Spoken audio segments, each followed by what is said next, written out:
वलूतन is क़ाल लिक़ौमिही यदअून अल-फ़ाहिशत व अंतुम तुबसिरून। अल्लाह तबारक व तआला ने फरमाया कि हमने लूत अलैहिस्सलाम को भेजा उसकी कौम की तरफ कि ए लूत जाओ। और लूत कौन था? वो अल्लाह तबारक व तआला के एक बरगुज़ीदा पैगंबर थे और उसकी कौम में ये बहुत बुरा फेल था कि वो हम जिन्स परस्त थे। तो अल्लाह तबारक व तआला ने उस कौम की इस्लाह के लिए हज़रत लूत अलैहिस्सलाम को भेजा कि ए मेरे पैगंबर जाओ अपनी कौम के पास और उनकी इस्लाह फरमाएं। उनकी इस्लाह के लिए अल्लाह तबारक व तआला ने हज़रत लूत अलैहिस्सलाम को भेजा। फरमाया वलूतन इज़ क़ाल लिक़ौमिही यदअून अल-फ़ाहिशत व अंतुम तुबसिरून कि लूत अलैहिस्सलाम ने अपनी कौम को जाकर फरमाया कि ए मेरी कौम, क्या तुम ये बुरा फेल करते हो और फिर उसको तुम देख भी रहे हो? तुम देखते हो कि ये बुरा फेल है, ये एक कबीर गुनाह है और उसके बावजूद भी तुम ये काम करते हो।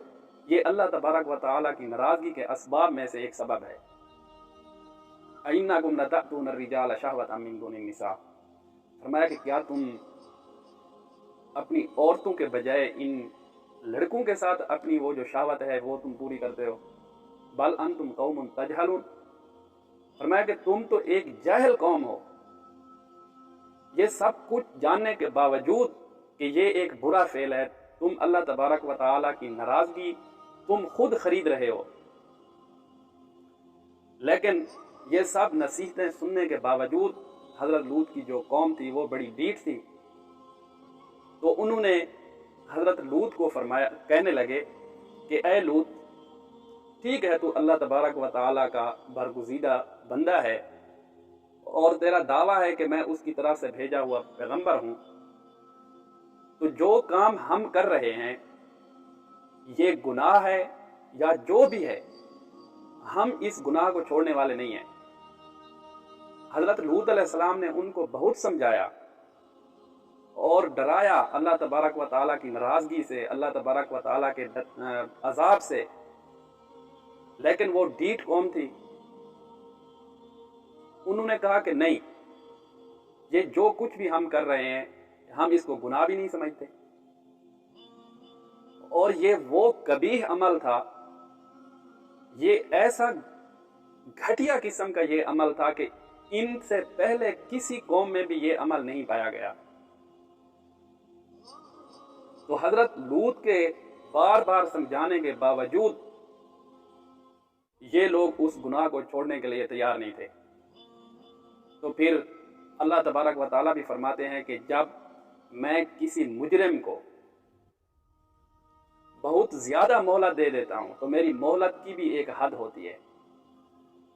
फिर मैं अपनी जो मेरी वो कहार वाली सिफत है फिर मैं उस पे आ जाता हूं और फिर मैं उनको नेस्तो नाबूद फरमा देता हूं, उनका नाम और निशान भी मैं मिटा देता हूं। जब इन्होंने हजरत लूत अलैहिस्सलाम को जुठलाया और वो कभी फेल जो वो कर रहे थे उससे बाज ना आए, तो अल्लाह तबारक व तआला ने फिर फरिश्तों को भेजा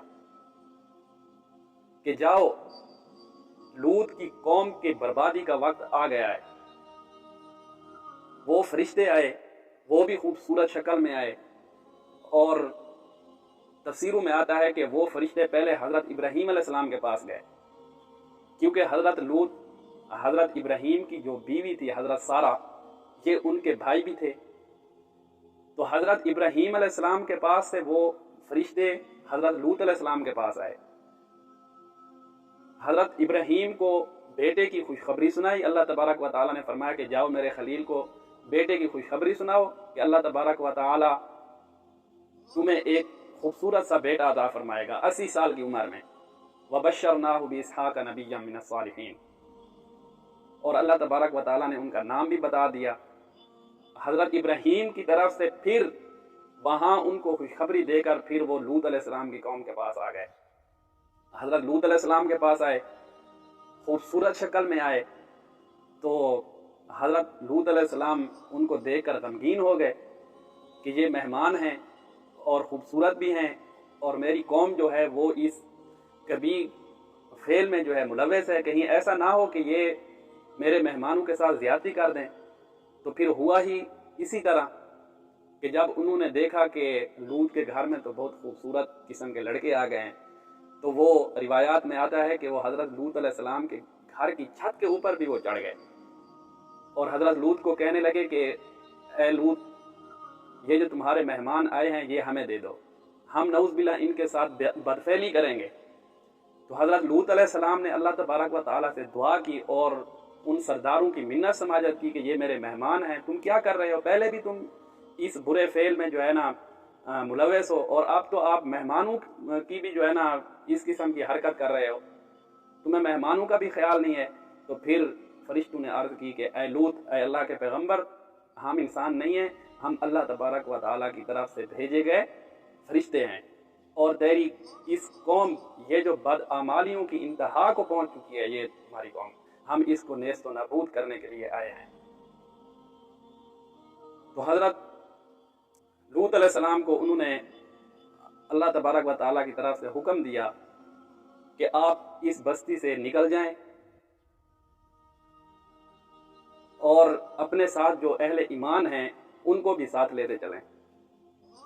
الا امرأتہ قدرناها من الغابرین، لیکن فرمایا کہ لوط کی جو بیوی تھی وہ نافرمان تھی اور وہ ان ہی میں سے تھی، بجوز اس کے وہ اپنے سارے جو اصحاب تھے، اہل ایمان تھے، ان کو لے کر اپنی بستی سے باہر نکل گئے۔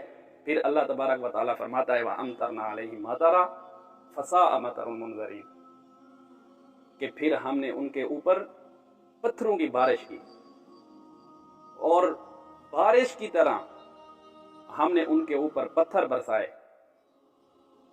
اور روایات میں آتا ہے کہ ان فرشتوں نے جب وہ لوگ فرشتوں کی طرف لپکے تو ان فرشتوں نے اس پوری بستی کو ایسے اپنے پروں کے اوپر اٹھایا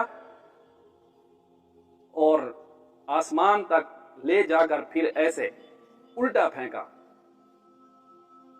اور اس کے بعد اللہ تبارک و تعالیٰ نے اوپر نوکیلے پتھروں کی بارش فرما دی، تو ان کا نام و نشان تک ختم ہو گیا، مٹ گیا۔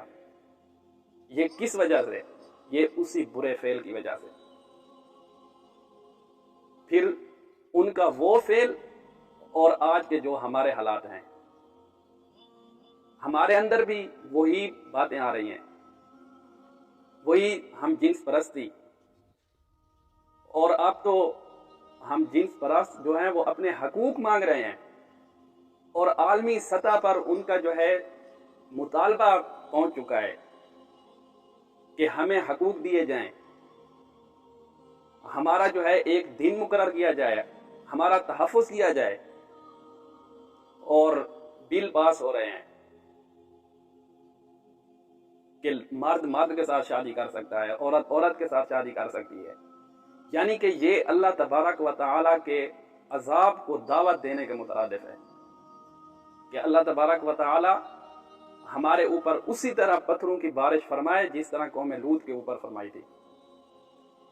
ہمیں اصلاح کی ضرورت ہے کہ جو کام پہلی امتوں نے کیے ہیں وہ کام ہم نہ کریں، اور جو لوگ یہ کام کرتے ہیں یا اس کو جو ہے گناہ ہی نہیں سمجھتے تو پھر اللہ تبارک و تعالیٰ کے عذاب کا انتظار کریں کہ اللہ تبارک و تعالیٰ ان کو پھر کس طرح نیست و نابود فرماتے ہیں۔